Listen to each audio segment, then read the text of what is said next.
Friends, welcome to our उम्मीद batch. तो ये हम लोग का फर्स्ट चैप्टर का 15 नंबर वीडियो है। इसके पहले हम लोग 1 से लेकर 14 नंबर तक पूरा वीडियो देख चुके हैं। अब ये तो ऐसे भी समझ में आने वाला नहीं है क्योंकि लास्ट वीडियो है, इसमें क्या समझ में आएगा जब तक आप लोग पहला देखेंगे नहीं। तो पहले पूरा 14 वीडियो देख के आइए, फिर इसको देखिएगा तो ज़्यादा समझ में आएगा। उसका डिस्क्रिप्शन में जाइए, प्ले लिस्ट मिलेगा, वहाँ से क्लिक करके आप लोग देख लीजिएगा, ठीक है। तो आज हम लोग लास्ट टॉपिक अपना बात करने वाले कि मरुस्थल का विस्तार कैसे हो रहा है और इसको हम लोग कैसे रोक सकते हैं। खत्म नहीं किया सकता, यानी ऐसा ना हो कि विस्तार हो, मतलब मरुस्थल होगा ही नहीं, मरुस्थल बनेगा लेकिन उसको हम लोग कैसे एक एरिया तक सीमित रख सकते हैं, यानी उससे ज़्यादा वो बढ़े ना, ठीक है। चलिए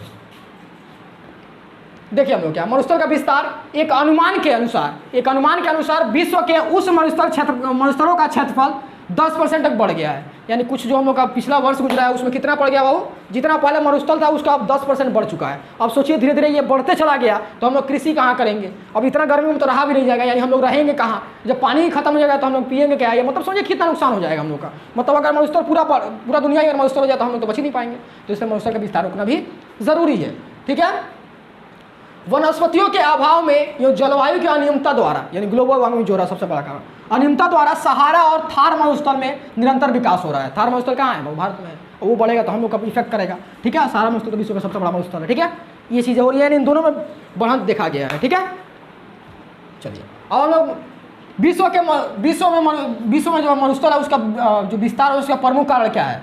मानव द्वारा प्राकृतिक वनस्पतियों का नाश, यह सबसे परफेक्ट एग्जाम्पल है। आप देख रहे हैं ना कि चारों तरफ आज क्या हो रहा है, कभी रास्ता बनाने ले जंगल काट दिए, कभी हम लोग का पुल बनाने ले जंगल काट दिए, मतलब जो भी करना है जंगल काट के ही हम करेंगे, ठीक है। तो ये क्या हो रहा है, हम लोग का प्राकृतिक वनस्पतियों का हम लोग नाश कर रहे हैं। अब जैसे ही प्राकृतिक वनस्पतियों का नाश होगा तो वहाँ का भूमि का उपजाऊपन कम होगी, जो बालू होगा उड़ के दूसरा एरिया में भी प्रवेश करेगा, जिसकी वजह से क्या होगा, वहाँ का भी एरिया वनस्पति मतलब क्या होगा, हम लोग का मरुस्थल बनना शुरू हो जाएगा। वायु का अपर्दन या परिवहन, इसमें वायु का भी थोड़ा सा प्राकृतिक रूप से भी बढ़ता ही है, वायु का अपर्दन और परिवहन द्वारा।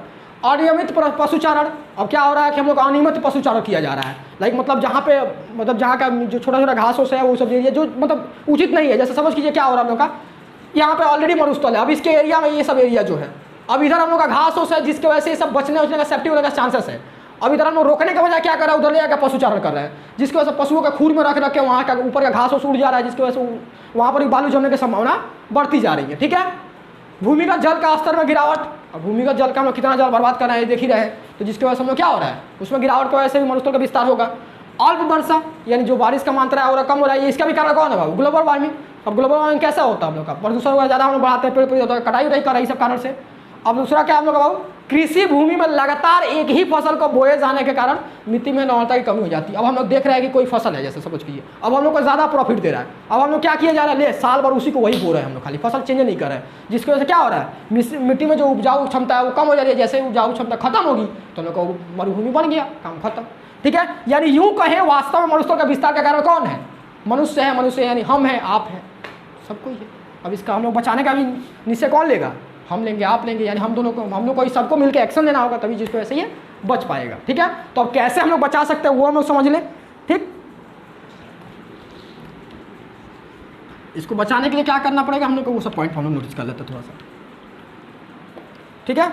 अब देखिए इसको बचाने के लिए हम लोग क्या करना होगा, पहले मरुस्थलीय जो वनस्पति है उसका कटाई पर रोक लगा देना होगा। जो हम लोग मरुस्थल के किनारे जो हम लोग का है, मरुस्थल में जो भी थोड़ा मोड़ा जो भी वनस्पति वगैरह उठ रही है उसको पूरा रूप से कंप्लीट रोक लगा देना हो कि उसको कोई काटे तो जैसा सजा हम लोग का पशु वाले पास होता है, वो किसी पशु का हत्या पे होता है, वैसे ही वैसा हम लोग का एक लॉ बना के इसको रोक देना चाहिए, जिसको वैसे हम लोग क्या होगा, हम लोग का जो विस्तार का यानी जो भी बालू क्षेत्र है यानी मरुस्थल उसका विस्तार रुकेगा।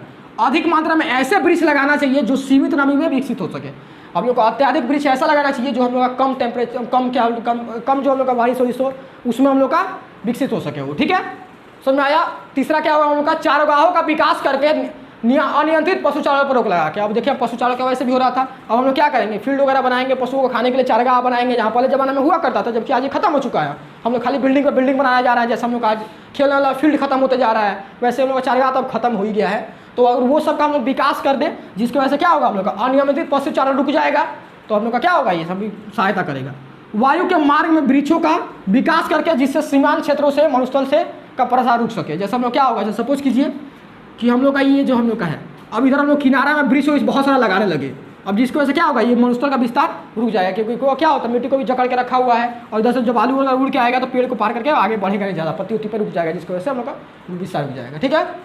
बालू का स्तूप का स्थानांतरण रोकने का उपाय करके, यानी जो बालू का स्तूप देख रहे थे वो आगे बढ़ रहा था, आपको पता धीरे धीरे गति कर रहा था। अब वो गति करके सपोज कीजिए कहीं उपजाऊ भूमि है उधर पहुंच गया, अब उधर कोई खेती होगा नहीं, तो यानी उसका भी उपजाऊपन खत्म हो रहा है। तो उसका हम लोग को जो आगे बढ़ रहा है उस पर भी रोक लगाना होगा, उसको तरीका ढूंढना होगा कैसे हम लोग इसको रोक सके।